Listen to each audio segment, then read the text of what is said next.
It was a cold, foggy evening in the small town of Blackwood. The streets were empty, and the only sound was the occasional howl of the wind.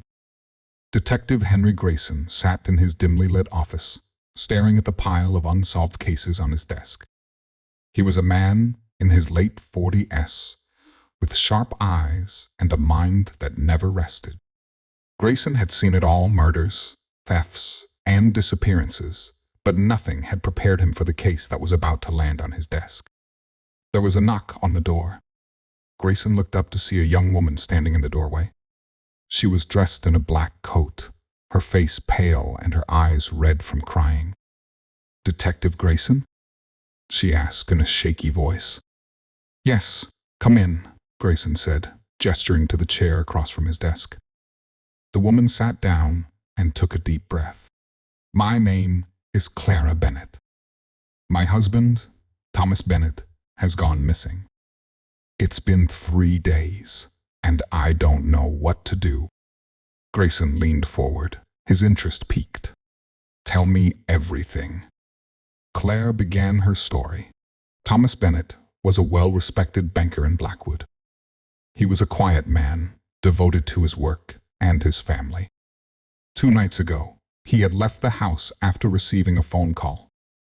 He told Claire he would be back soon, but he never returned. "Did he seem worried or upset before he left?" Grayson asked. Clara shook her head. "No, he was his usual self. But the call, it seemed urgent." Grayson made a note. "Do you know who called him?" "No," Clara replied, "but I heard him say something about meeting at the old mill." The old mill was an abandoned building on the outskirts of town. It had been closed for years and was rumored to be haunted. Grayson frowned. Why would Thomas Bennett go there? "I'll look into it," Grayson said. "In the meantime, try to stay calm. I'll find your husband." The next morning, Grayson drove to the old mill. The fog was thicker now, and the building loomed like a ghost in the distance. He parked his car and walked inside, his flashlight cutting through the darkness.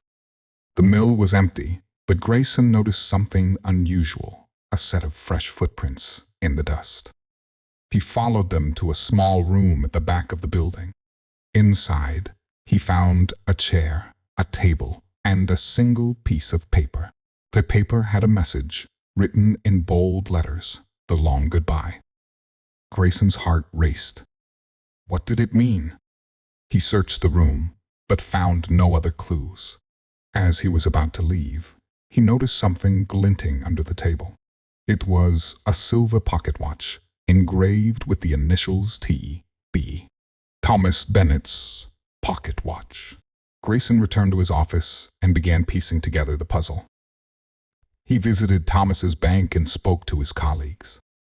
Everyone described Thomas as a hard-working, honest man with no enemies. But one name kept coming up: Victor Lane, a former business partner who had a falling out with Thomas years ago. Grayson decided to pay Victor a visit. Victor lived in a large house on the edge of town. He was a tall, imposing man with a cold demeanor. "What do you want?" Victor asked when Grayson arrived. "I'm investigating the disappearance of Thomas Bennett," Grayson said. "I understand you two had a history." Victor's eyes narrowed. "That was a long time ago. I haven't spoken to Thomas in years." Grayson didn't believe him. "Where were you 3 nights ago?" "Here," Victor said. "Alone." Grayson left Victor's house with more questions than answers. He decided to dig deeper into Victor's past and discovered that Victor had been involved in several shady business deals. One of them had gone wrong, and Thomas had been the one to expose it. Was this a case of revenge? That evening, Grayson received a call from Clara. She sounded frantic. "Detective, I found something," she said. "A letter." It was hidden in Thomas's desk. "I think it's important." Grayson rushed to Clara's house. The letter was addressed to Thomas and signed by Victor. It was a threat, warning Thomas to stay out of his business or face the consequences. Grayson now had enough evidence to confront Victor. He returned to Victor's house, but this time he wasn't alone. He brought 2 police officers with him. Victor was furious when he saw them. "What is the meaning of this?" "We have evidence linking you to Thomas Bennett's disappearance," Grayson said.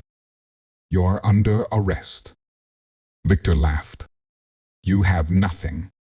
That letter proves nothing." But Grayson wasn't finished. He pulled out the silver pocket watch. "We found this at the old mill. It belongs to Thomas. Care to explain how it got there?" Victor's face turned pale. He tried to run, but the officers grabbed him. Under questioning, Victor confessed. He had lured Thomas to the old mill, hoping to scare him into silence. But things had gone wrong, and Thomas had tried to fight back. In the struggle, Victor had accidentally killed him. "I didn't mean to," Victor said, his voice breaking. "It was an accident." Grayson felt no sympathy. "Where is the body?" Victor led them to a shallow grave in the woods. Thomas Bennett's body was found, and Victor was charged with murder.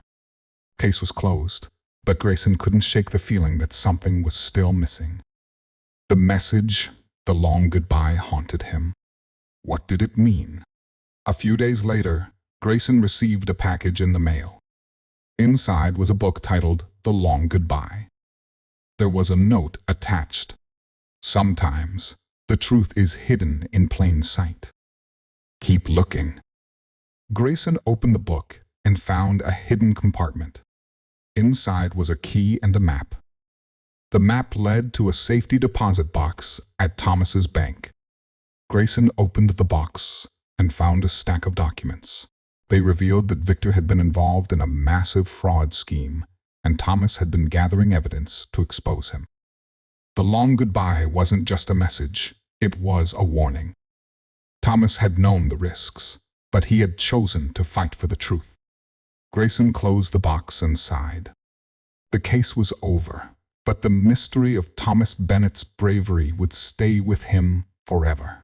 And so, in the quiet town of Blackwood, the fog lifted and the truth was finally revealed. But for Detective Grayson, the echoes of the long goodbye would never fade.